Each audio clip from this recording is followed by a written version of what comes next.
Dear students, next we will discuss about echelon form and reduced echelon form by using the system of non-homogeneous linear equation.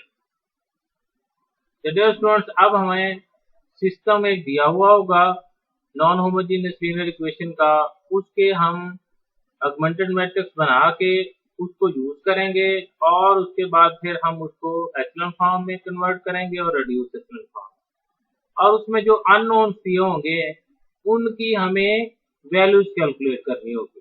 अब देखें, इसका example से समझते हैं। Solve the system x1 plus 3x2 plus 2x3 equals to 3, 4x1 plus 5x2 minus 3x3 equals to minus 3, 3x1 minus 2x2 plus 17x3 equals to 42। तो हम सबसे पहला हमारा क्या काम होगा कि हमने जो ये सिस्टम दिया हुआ है इसकी मदद से इसके कोएफिशिएंट्स की एक मैट्रिक्स बनानी होगी। उसमें जो इसकी राइट साइड वाली वैल्यूज है उसको भी इंक्लूड कराना होगा, तो वो हमारे पास एक ऑगमेंटेड मैट्रिक्स बन जाएगी। तो ऑगमेंटेड मैट्रिक्स इसकी कुछ इस तरह के से फॉर्म होगी। इसके कोएफिशिएंट्स लिखेंगे 1 3 2, उसके बाद ये डॉट लगा के उसके बाद 3। इससे ये पता चलता है कि ये इसकी राइट साइड की वैल्यूज है। उसके बाद 4 5 -3 एंड -3, 3 -2 17 एंड 42। ये आपके पास इसकी ऑगमेंटेड मैट्रिक्स बन गई। अब डियर स्टूडेंट्स, इन एलिमेंट्स को यूज करते हुए आपने इसको पहले echelon फॉर्म में कन्वर्ट करना है। उसकी मदद से जो अननोन्स हैं उनकी वैल्यू छोड़नी होगी।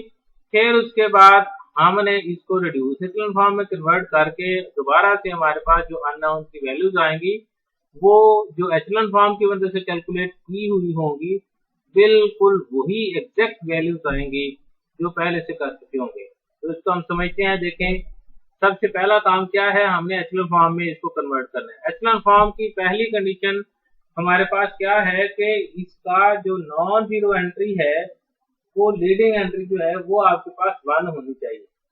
तो 1 जब हो जाएगी उसके बाद हर 1 के नीचे हमने 0 बनाना है। तो देखें, फर्स्ट नॉन जीरो एंट्री यहाँ पे ऑलरेडी 1 है, हमें बनाने की जरूरत नहीं है, तो ये स्टेप शॉर्ट हो गया।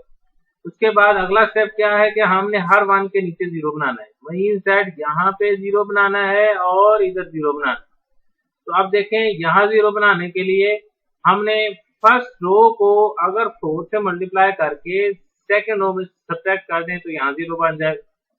इधर 3 है तो फर्स्ट रो को 3 से मल्टीप्लाई करके इसमें से सब्ट्रैक्ट करें तो यहाँ 0 बन जाएगा। डियर स्टूडेंट्स, ये हमने काम करना है bye we use the above methods by applying elementary row operation। यहाँ elementary row operation यूज करने हैं। कभी कभी हमें कॉलम की मदद से भी करना पड़ जाता है, लेकिन अक्सर बेहतर हम इसको रो की मदद से ही करते हैं। ये हमारे लिए जरा कैलकुलेशन करने में आसानी होती है इसमें। तो अब देखें, हमने क्या काम किया है, फर्स्ट रो को 4 से मल्टीप्लाई किया है और सेकंड रो में से सब्ट्रैक्ट किया। इसी तरीके से फर्स्ट रो को 3 से मल्टीप्लाई किया और थर्ड रो में से सब्ट्रैक्ट किया। यहाँ सेकंड रो नई फॉर्म हो रही है और इधर थर्ड रो नई फॉर्म हो रही है। देखें, फर्स्ट रो के एलिमेंट्स वही हैं एज इट इज 1 3 2 3। उसके बाद जब आप इसको 4 से मल्टीप्लाई करेंगे तो ये 4 बन जाएगा। Means that 4 - 4 answer is 0। इसको 4 से मल्टीप्लाई किया तो ये 12 हो गया। 5 - 12 आंसर इज -7। इसको 4 से मल्टीप्लाई करेंगे तो ये 8 हो जाएगा। -3 - 8 आंसर इज -11। देखना इसको है, हल करना है, उसके बाद आंसर इधर लिखते जाए। उसके बाद इसको 4 से किया तो 12 -3 - 12 आंसर इज -15। अब इसी रो को 3 से मल्टीप्लाई करके थर्ड रो में से सब्ट्रैक्ट करना है। तो देखें, इसको 3 से मल्टीप्लाई किया, 3 - 3 आंसर इज 0। 3 × 3 9 हो गया। -2 - 9 आंसर इज -11, ये आ गया। उसके बाद इसको 3 से मल्टीप्लाई किया तो 6 17 - 6 आंसर इज 11 पॉजिटिव। इसको 3 से मल्टीप्लाई किया 9 हो गया। 42 - 9 आंसर इज 33। तो डियर स्टूडेंट्स, इसमें देखें 1 के नीचे ये वाले दो एलिमेंट्स जो थे कॉलम की शेप में, ये 0 0 हो गए। अब अगला काम क्या है कि नेक्स्ट जो रो है इसमें नॉन जीरो एंट्री वो आपने 1 बनानी है। तो यहाँ कितना है 7। अगर हम इसको 7 से डिवाइड करें तो नेक्स्ट इजीली हमारे पास हो सकता है कि कुछ आसानी वाला काम बन जाए। लेकिन इससे नीचे वाली रो देखें तो वो आपके पास यहाँ माइनस का 11, इधर प्लस का 11, इधर 30। अगर इसको 11 के साथ डिवाइड करें लेकिन वो भी माइनस वाला हो तो यहाँ +1 बन सकता है। मीन दैट पहले हम इसको शिफ्ट कर लेते हैं। तो अगर नेक्स्ट स्टेप में हमने ये काम किया, सेकंड और थर्ड रो को शिफ्ट किया, इंटरचेंज किया, ये एलिमेंट्री रो ऑपरेशन की वजह से हमने एलिमेंट्री रो ऑपरेशन यूज किया है। तो एलिमेंट्री रो ऑपरेशन ये भी है कि हम कोई सी दो रोज या कोई सी दो कॉलम को आपस में इंटरचेंज कर सकते हैं। तो वो हमने कर लिया। अब देखें सेकंड रो की जगह फर्स्ट और थर्ड रो और थर्ड रो की जगह सेकंड रो हमने इंटरचेंज कर लिया। अब हमने यहाँ पे देखें +1 बनाना है। इधर +1 बनाने के लिए अगर हम इसको -11 के साथ डिवाइड कर दें तो ये +1, यहाँ -1 और इधर -3। तो देखें ये नेक्स्ट स्टेप में आपके पास एज इट इज आ गया, नई फॉर्म सेकंड रो नई फॉर्म हो गई है। बाकी थर्ड रो और first row as it is. उसके बाद देखें इस 1 के नीचे यहाँ 0 बनाना है। तो डियर स्टूडेंट्स इस 1 के नीचे यहाँ कितना है -7। तो अब आपने सेकेंड रो को 7 के साथ मल्टीप्लाई करके थर्ड रो में ऐड करना है। यहाँ देखें ऑलरेडी माइनस का 7 है तो आपने इधर प्लस का 7 करके उसमें ऐड करेंगे तो ये आंसर 0 बन जाएगा। तो यही काम किया, देखें सेकंड रो को 7 से मल्टीप्लाई किया और थर्ड रो में ऐड किया। ऑपरेशन किस पे हो रहा है, थर्ड रो पे। तो नई जो रो फॉर्म होगी वो आपके पास थर्ड रो वाली। ये जो प्राइम लगा होता है ये बताता है कि ये नई रो कौन सी फॉर्म हो रही है, किस पे ऑपरेशन किया जा रहा है। अब देखें इसको 7 से मल्टीप्लाई किया तो -7 हो गया, ये प्लस का 7, -7 + 7 आंसर है 0। इसको 7 से मल्टीप्लाई किया तो ये माइनस का 7, -11 ऑलरेडी था तो ये आपके पास -18 हो गया। इसको 7 से मल्टीप्लाई किया ये हो गया -21, -21 और -15 आंसर इज प्लस का 36। अब नेक्स्ट स्टेप में देखें डियर स्टूडेंट, यहाँ इस सेकंड रो सेकंड कॉलम का एलिमेंट 1 बन गया है और इस 1 के नीचे यहाँ 0 बन गया। मीन्स दैट हमारे पास एचेलॉन फॉर्म बनती जा रही है। लेकिन अगर यहाँ 1 बन जाए तो ये एचेलॉन फॉर्म कंप्लीट हो जाएगी। तो इसके लिए यहाँ कितना है आपके पास माइनस का 18। तो आप इसको 18 के साथ डिवाइड करें, लेकिन यहाँ भी माइनस, तो माइनस के 18 के साथ डिवाइड करें तो यहाँ +1 हो जाएगा। तो हमने जब डिवाइड किया तो ये +1 हो गया, इसको -18 के साथ डिवाइड किया तो ये प्लस का 2 आ गया। तो डियर स्टूडेंट्स अब देखें ये आपके पास एक एचेलॉन फॉर्म बन गई है कि first non zero entry, leading entry 1 और हर 1 के नीचे 0। इसी तरीके से सेकेंड रो में सेकेंड कॉलम का एलिमेंट 1 और वहां उसके नीचे 0। थर्ड रो में नॉन जीरो एंट्री जो है वो आपके पास 1 और आगे मजीद रो है नहीं, इसलिए यहाँ तक। तो ये आपके पास एचेलॉन फॉर्म बन गई। The equivalent system to be in the echelon form. ये जो एचेलॉन फॉर्म है ये आपके पास इस तरह का सिस्टम फॉर्म कर रहा है। ये स्टूडेंट्स याद करें ये हमने कोफिशिएंट्स लिखे थे, दोबारा से हम इसको कोफिशिएंट्स अननोन की शक्ल में लिखेंगे। ये कोफिशिएंट x1 का था, ये x2 का था, ये x3 का था और ये इक्वल्स टू के बाद राइट साइड वाली वैल्यू थी। तो इसी तरह हमने लिखा, ये फिर हमारे पास जो है कुछ इस तरह की फॉर्म बन गई। ये स्टूडेंट्स ये हमने देखें कोफिशिएंट लिखे थे, ये आपके पास x1 का कोफिशिएंट 1 था, 3, ये x2 का कोफिशिएंट था, x3 का कोफिशिएंट 2 था और राइट साइड पे 3। इसी तरीके से ये 4x1 + 5x2 - 3। तो ये हमने कोफिशिएंट लिखे थे और इधर राइट साइड पे जो इक्वल्स के राइट साइड पे जो वैल्यूज थी वो लिखी थी।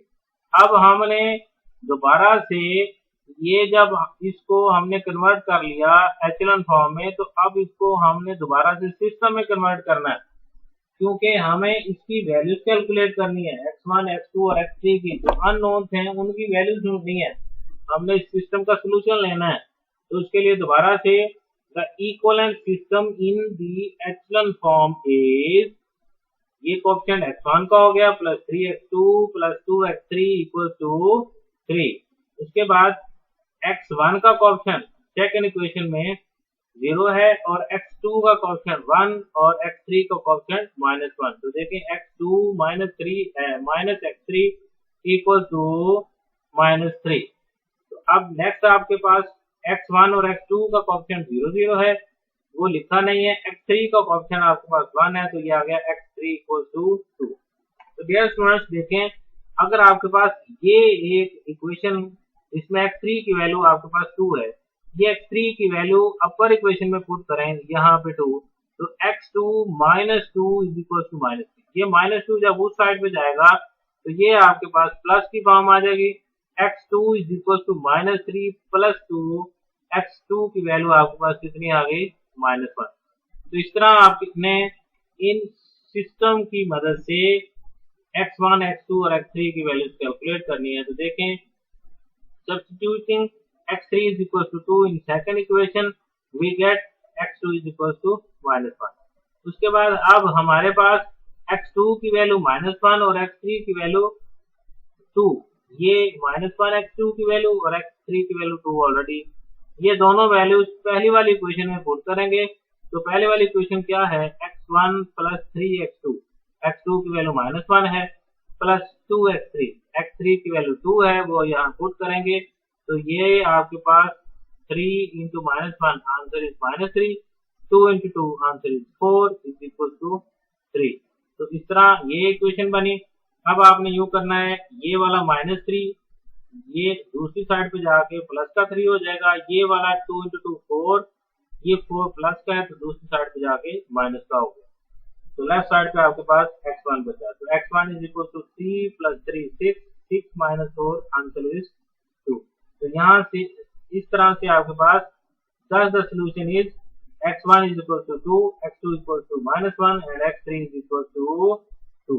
ये आपके पास अननोन जो थे, जो वेरिएबल थे, इनकी वैल्यूज कैलकुलेट हो गई हैं, x1 की, x2 की और x3।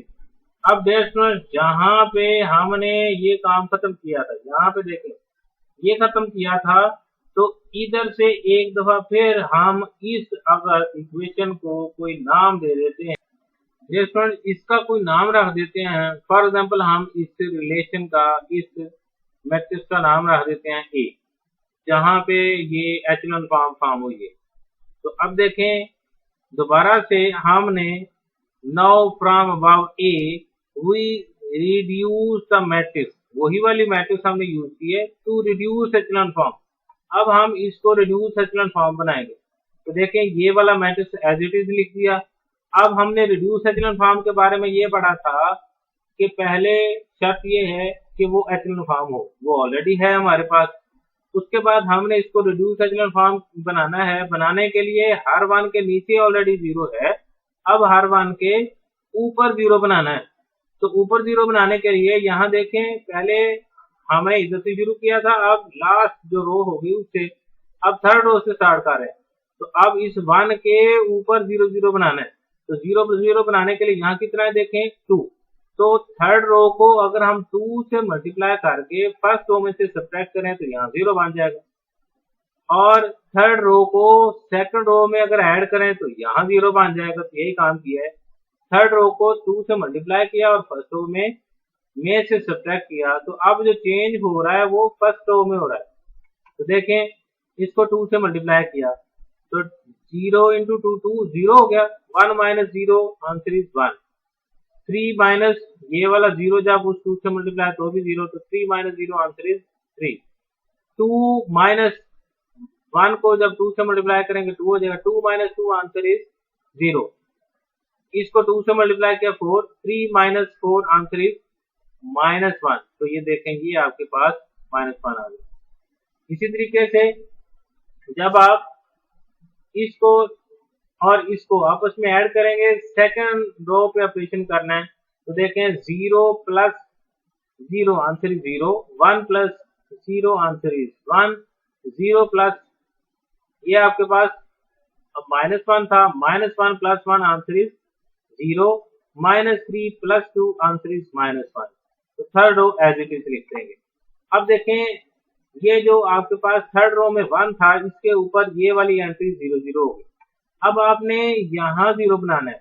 तो डियर स्टूडेंट देखें, ये वाला 0 बनाने के लिए आपको ये किस पोजीशन पे पड़ा है, सेकंड पोजीशन पे, सेकंड कॉलम वाले। तो आपने सेकंड कॉलम वाला एलिमेंट यूज करना है, ऐसी रो सिलेक्ट करनी है जिसमें सिर्फ सेकंड कॉलम वाला एलिमेंट हो, बाकी सारे 0 0 हो, तो वो आपके पास सेकंड रो है। तो अब आपने सेकंड रो की मदद से ऑपरेशन करना है। सेकंड रो को 3 से मल्टीप्लाई करके इसमें से सब्ट्रैक्ट करेंगे तो यहाँ 0 बन जाएगा। देखें, सेकंड रो को 3 से मल्टीप्लाई किया और फर्स्ट रो में से सब्ट्रैक्ट किया, तो ऑपरेशन किस पे है, फर्स्ट रो पे। जो पहले लिखा जाता है ऑपरेशन उस पे हो रहा होता है। अब थर्ड रो और सेकंड रो वैसे की वैसे लिख दें, यहाँ इसको 3 से मल्टीप्लाई करें तो 0 इंटू 3 0 हो गया, 1 minus 0 answer is 1, 3 minus 3 answer is 0, 0 minus 0 answer is 0, और ऑलरेडी आपके पास यहाँ कितना है, -1। इसको कितने से मल्टीप्लाई किया है, 3 के साथ, तो ये आपके पास कितना हो गया, 3। ये वाला माइनस और ये वाला माइनस प्लस का हो गया, तो प्लस का 3 -1 प्लस 3 आंसर इज +2। तो डियर स्टूडेंट्स ये गौर करें, ये आपके पास रिड्यूस एचेलॉन फॉर्म बन गई है। इस रिड्यूस एचेलॉन फॉर्म में प्रिंसिपल डायगोनल के एलिमेंट 1 1 है, जो नॉन जीरो एंट्री है, जो लीडिंग एंट्री है, जो आपके पास फर्स्ट नॉन जीरो एंट्री आ रही है वो 1 1 है, और हर 1 के नीचे भी 0 है और हर 1 के ऊपर भी 0 है। तो इस तरह ये आपके पास रिड्यूस एचेलॉन फॉर्म हुई। अब आपने इसको दोबारा से सिस्टम में कन्वर्ट करना है। The equivalent system in the reduce और रो एचेलॉन फॉर्म इज, ये आपके पास रिड्यूस एचेलॉन फॉर्म बन गई है। ये कोएफिशिएंट x1 का था, x2 और x3 के कोएफिशिएंट 0 0 है, इसलिए नहीं लिखे गए, तो आंसर राइट साइड पे 2 है तो वो लिखा है। उसके बाद सेकंड में यहाँ x1 का कोएफिशिएंट और x3 का कोएफिशिएंट 0 है, x2 का कोएफिशिएंट 1 है, वो आपने लिखा x2 -1। फिर उसके बाद 0 और 0, x1 और x2 का कोएफिशिएंट 0 0 है, x3 का कोएफिशिएंट 1 है, वो हमने लिखा है =2। तो डियर स्टूडेंट्स इसमें देखें, ये आपके पास दोबारा से वैल्यूज जो आई हैं 2 -1 एंड 2, x1 की वैल्यू 2, x2 की वैल्यू -1 और x3 की वैल्यू भी 2 आ गई है। तो इस तरह ये आपके पास वैल्यूज आ गई हैं। तो डियर स्टूडेंट्स देखें, इससे पहले हमने जब सिस्टम को एचेलॉन फॉर्म में कन्वर्ट किया और सिस्टम को हमने हल किया, तो हमारे पास जो सॉल्यूशंस आए हैं, x1 की वैल्यू 2, x2 की वैल्यू -1 और x3 की वैल्यू +2, बिल्कुल उसी पैटर्न पे देखें। हमने जब इसको रिड्यूस एचेलॉन फॉर्म में कन्वर्ट किया, रिड्यूस एचेलॉन फॉर्म के बाद फिर हमने सिस्टम को देखा, इनके अननोन्स की वैल्यूज को कैलकुलेट किया, तो x1 की वैल्यू यहाँ भी 2 आ रही है, इधर भी 2 है, x2 की वैल्यू इधर -1, इधर भी -1, x3 की वैल्यू 2 प्लस का है और इधर भी x3 की वैल्यू 2 प्लस का। तो इस तरह आपके पास ये x1, x2 और x3 की वैल्यूज सेम आ गई हैं। इससे मुराद ये जो आपका सॉल्यूशन है आपने कैलकुलेट किया है, ये बिल्कुल एग्जैक्ट है। तो डियर स्टूडेंट्स ये याद रखिएगा, एचेलॉन फॉर्म और रिड्यूस एचेलॉन फॉर्म की मदद से सॉल्यूशन एक जैसा ही आता है, डिफरेंट नहीं होता। कहीं अगर डिफरेंट आ जाए तो वो आपकी कैलकुलेशन में तो फर्क होगा। तो इस तरह जो है हमने किसी भी सिस्टम को जो नॉन होमोजेनियस लीनियर इक्वेशन था, उस सिस्टम को कन्वर्ट किया उसकी ऑगमेंटेड मैट्रिक्स में। उसके बाद हमने उसको एचेलॉन फॉर्म में कन्वर्ट किया, एचेलॉन फॉर्म से हमने दोबारा से सिस्टम में कन्वर्ट करके वहां से अननोन जो वेरिएबल थे उनकी वैल्यूज कैलकुलेट की। फिर हमने दोबारा से एचेलॉन फॉर्म को यूज करते हुए उसको रिड्यूस एचेलॉन फॉर्म में कन्वर्ट किया। रिड्यूस एचेलॉन फॉर्म से हमने दोबारा से इसको सिस्टम में कन्वर्ट किया, वहां से हमारे पास अननोन्स की वैल्यूज आई। वो अननोन्स की वैल्यूज पहले वाले अननोन्स की वैल्यूज के बराबर थी। तो इस तरह ये सॉल्यूशन सेट जो है वो ट्रू हुआ। बिल्कुल इसी पैटर्न पे आपने डियर स्टूडेंट्स की आपके जिम्मे ये असाइनमेंट्स लग रही हैं। ये 2 असाइनमेंट्स हैं, बिल्कुल इसी तरीके से करनी है आपने, जस्ट इनकी वैल्यूज चेंज है, बाकी आपने जो है इनकी पैटर्न से करना है। तो असाइनमेंट पहली जो है वो क्या है, x1 + 4x2 + 2x3 = 2, 2x1 + x2 minus 2x3 equals to 9, 3x1 plus 2x2 minus 2x3 equals to 12। ये पहला सिस्टम है। इसको इसी पैटर्न की मदद से आपने पहले इसकी ऑगमेंटेड मैट्रिक्स बनानी है, फिर आपने इसको एचेलॉन फॉर्म और रिड्यूस एचेलॉन फॉर्म की मदद से कैलकुलेट करना है। वहां से इसके अननोन x1, x2 और x3 की वैल्यूज कैलकुलेट करेंगे। दोनों एचेलॉन फॉर्म और रिड्यूस एचेलॉन फॉर्म में x1, x2 और x3 की वैल्यूज सेम होनी चाहिए। इसी तरीके से दूसरा system x plus 2y plus z equals to 2, 2x plus 3y plus 2z is equal to -1 और 2x plus 3y minus z is equal to 9। तो ये दूसरा सिस्टम है। इसको भी आपने इसी तरीके से ऑगमेंटेड मैट्रिक्स में कन्वर्ट करना है। कन्वर्ट करने के बाद आपने इसको एचेलॉन फॉर्म में बनाना है। एचेलॉन फॉर्म जो है जब बन जाएगी फिर आपने इसको वापस सिस्टम इसी तरह की शक्ल में बना के x, y, z की वैल्यूज कैलकुलेट करनी है। फिर आपके पास जो एचेलॉन फॉर्म होगी उसको दोबारा से यूज करते हुए आपने उसको रिड्यूस एचेलॉन फॉर्म में कन्वर्ट करना है और रिड्यूस एचेलॉन फॉर्म को दोबारा से सिस्टम में कन्वर्ट करके आपने x, y, z की वैल्यूज कैलकुलेट करनी है।